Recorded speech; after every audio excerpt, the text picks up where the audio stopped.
পাকিস্তানের সর্ববৃহৎ প্রদেশ প্রায় 43 থেকে 44% জুড়ে থাকা বালুচিস্তান, সেই বালুচিস্তানে কি এপ্রিল মাসে স্বাধীন ঘোষণা হবে? আর যদি হয় তাহলে কি আরো একটা বাংলাদেশ উপহার পেতে চলেছে পাকিস্তান? অন্যদিকে চীনের পর এবার সিঙ্গাপুর, বিদেশের মাটিতে মুখ পুড়ছে মোহাম্মদ ইউনূসের।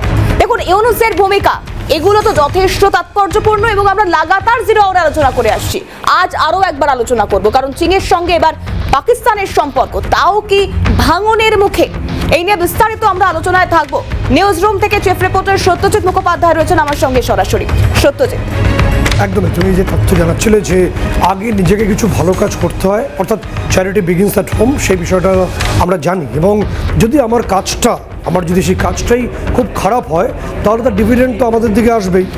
ফলে আজকের যে ছবিটা তিথি উঠে আসছে, আমরা জানি যে তুমি যেমন বলছিলে দর্শকদের যে আমরা অনেকগুলো দিন ধরে প্রতিবেশী দুই দেশ তাদেরকে নিয়ে খবর বা এই সংক্রান্ত খবর বা ইন্টারন্যাশনাল অ্যাফেয়ার্সের বিভিন্ন বিষয় নিয়ে আমরা খবর করছি, কিন্তু সাম্প্রতিক অনেকগুলো ঘটনা ঘটে গেছে গত দু একদিনের মধ্যে, সেগুলো ভীষণ ইন্টারেস্টিং। এতটাই ইন্টারেস্টিং যে আগামী এপ্রিল মাসের মধ্যেই, মার্চ মাসের একদম প্রায় শেষ ভাগের দিকে আমরা যাচ্ছি আস্তে আস্তে, এপ্রিল মাসের মধ্যেই এত ভয়ঙ্কর কিছু ঘটতে পারে যা হয়তো পুরো স্তম্ভিত করতে পারে গোটা এই দক্ষিণ পূর্ব এশিয়াকে। এমন তথ্য আমাদের হাতে উঠে এসছে এবং যা ভয়ঙ্কর। সবথেকে গুরুত্বপূর্ণ কি? সবথেকে গুরুত্বপূর্ণ হলো তুমি যেমন জানাচ্ছিলে যে খনিজ সম্পদে সমৃদ্ধ একটা বড় প্রদেশ, যার বর্ডার শেয়ারিং রয়েছে আফগানিস্তানের সঙ্গে, ইরানের সঙ্গে, এবং যারা আত্মমর্যাদা আত্মসম্মানেও সমৃদ্ধ, সেই বালুচিস্তানের 1947 থেকে যারা স্বাধীনতা দাবি জানিয়ে আসছেন, যারা ফ্রিডম ফাইটিংয়ে রয়েছেন, এবার সেটা হয়তো একটা জায়গায় চলে এসছে। কারণ যে তথ্যটা পাচ্ছি যে গত 24 ঘন্টায় 48টা অংশে পাক বাহিনী বা পাক আর্মি বা পাক সেনাবাহিনী তারা হামলা চালিয়েছে, নির্বিচারে বালুচিস্তানের জনগণকে তারা মারছে, কিন্তু তার প্রত্যুত্তর পেয়েছে এতটাই জটিলভাবে যে বালুচিস্তানের একটা বড় অংশে এই মুহূর্তে পাক সেনাবাহিনীর কোনো অফিসারই নেই। কোনো উচ্চপদস্থ অফিসার বালুচিস্তানে যেতে চাইছেন না, কিন্তু জওয়ানকে দিয়ে তারা গোটা ব্যাপারটাকে ঠেকিয়ে রাখার চেষ্টা করছেন। এবং সর্বোপরি যে ছবি আমাদের কাছে আসছে কুয়েতে, সেখানে বালুচিস্তান যে পুলিশের হেডকোয়ার্টার, তারা ইতিমধ্যে জানিয়ে দিয়েছে যে কোনো ছুটি নেওয়া যাবে না। সম্প্রতি যে উৎসব হবে ঈদ নিয়ে বা রমজান মাস উপলক্ষে, সমস্ত ছুটি বাতিল করে দেওয়া হয়েছে। এবং যে তথ্য আসছে যে বালুচিস্তানে নির্দিষ্টভাবে চীনের একটা বড় স্টেক আছে, বড় বিনিয়োগ রয়েছে। এবং তোমাকে বলে রাখবো যে চীনের তরফে সিপিইসি রয়েছে, অর্থাৎ চায়না অ্যান্ড পাকিস্তান ইকোনমিক করিডোরটা রয়েছে কারাকোরাম পর্বতের পাশ দিয়ে বা সংলগ্ন অংশ থেকে।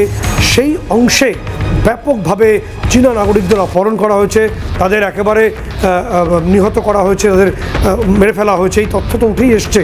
ফলে 12ই মার্চ ছিল চীনা নাগরিকদের জন্য বালুচিস্তান ছেড়ে দেওয়ার শেষ একটা সময়সীমা, যেটা বালুচিস্তান লিবারেশন আর্মি জানিয়ে দিয়েছিল। তারপর তারা সরে যাননি। এরপর একে একে চীনা নাগরিকদের অপহরণ করা হচ্ছে, যা নিয়ে সাম্প্রতিক সময়ে পাকিস্তানের যারা শাসক রয়েছেন বা শেহবাজ শরীফ বা সেনা কর্তাদের সঙ্গে বৈঠক হয়েছে চীনা প্রতিনিধি দলের বা চীন রাষ্ট্রের একাধিক গুরুত্বপূর্ণ প্রতিনিধি। তারা নির্দিষ্টভাবে জানিয়ে দিয়েছে যে যদি আপনাদের পাকিস্তান আর্মি যদি সমর্থ না হয় বা সক্ষম না হয়, সেক্ষেত্রে আমরা নির্দিষ্টভাবে আমরা আমাদের পিএলএ অর্থাৎ পিপলস লিবারেশন আর্মিকে আমরা ওই অংশে পাঠাচ্ছি। অর্থাৎ স্বাধীন পাকিস্তানে চীনা আর্মি প্রবেশ করবে। এটা আবার পাকিস্তান সেনাকর্তা বা তাদের যারা শাসন ক্ষমতায় আছেন শেহবাজ শরীফরা মানতে চাননি, যে কারণে চীনের সঙ্গে এই মুহূর্তে অত্যন্ত মন কষাকষি চলছে। এবং একে একে পাকিস্তানের বিভিন্ন যে অ্যাডমিনিস্ট্রেটিভ বা পুলিশের বা সামরিক কর্তাদের গাড়ি ব্লাস্ট করে উড়িয়ে দিচ্ছেন বালুচিস্তানের যারা লিবারেশন আর্মির যারা রয়েছেন। আমি সরাসরি ছবি দেখাবো, একদম স্ক্রিনে দেখাবো কীভাবে নির্দিষ্টভাবে সেই বিপুলভাবে এভাবেই উড়িয়ে দেওয়া হচ্ছে, এভাবেই